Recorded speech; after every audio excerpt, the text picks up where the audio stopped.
Hello again. Today I'm going to be taking a look at the Last Photon and giving away a Steam code for the game. To try and win the Steam key, just leave a comment below on your thoughts of the game. The Last Photon is a platforming game guided by a narrative story being told in the background.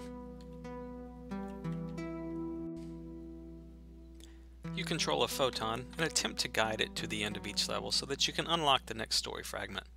The photon controls are floaty and take some getting used to. The floatiness gives it a sense of impreciseness to the jumping.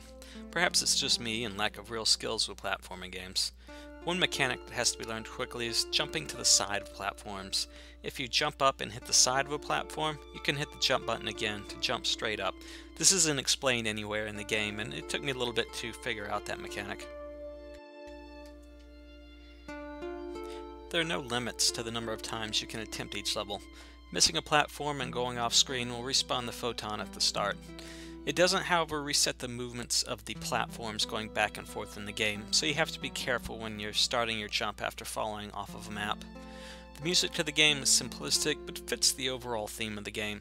I much prefer a low-key background soundtrack like the game has now, as opposed to an obnoxious MIDI file being played over and over. The graphics are simplistic as well, but they didn't detract from the fun with the platforming.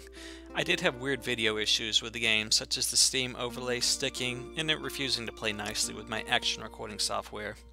The story being told in the background is about a man who loses his wife and comes to terms with her death 2 years after the fact.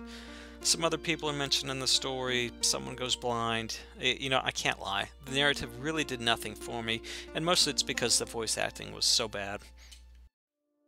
Ever since Johanna's death, Donnie kept leaving voice messages every day after the same phrase. Hello, you've reached the clouds. Careful not to fall back to the ground. Leave the message after the beep. Beep. Maybe that's my loss. Maybe there's a really great story being told, but I just couldn't get into it, and it was honestly a good thing because there is no way I could finish this game. The difficulty takes a quick spike up as new obstacles are added, and some of the obstacles are spikes, fireballs, rotating laser beams. It gets real difficult real fast. So if you do enjoy extremely difficult platforming games with the narrative being laid out on each level, then you might enjoy this game. If you want to win a Steam key, just remember to comment below. Thanks and good luck.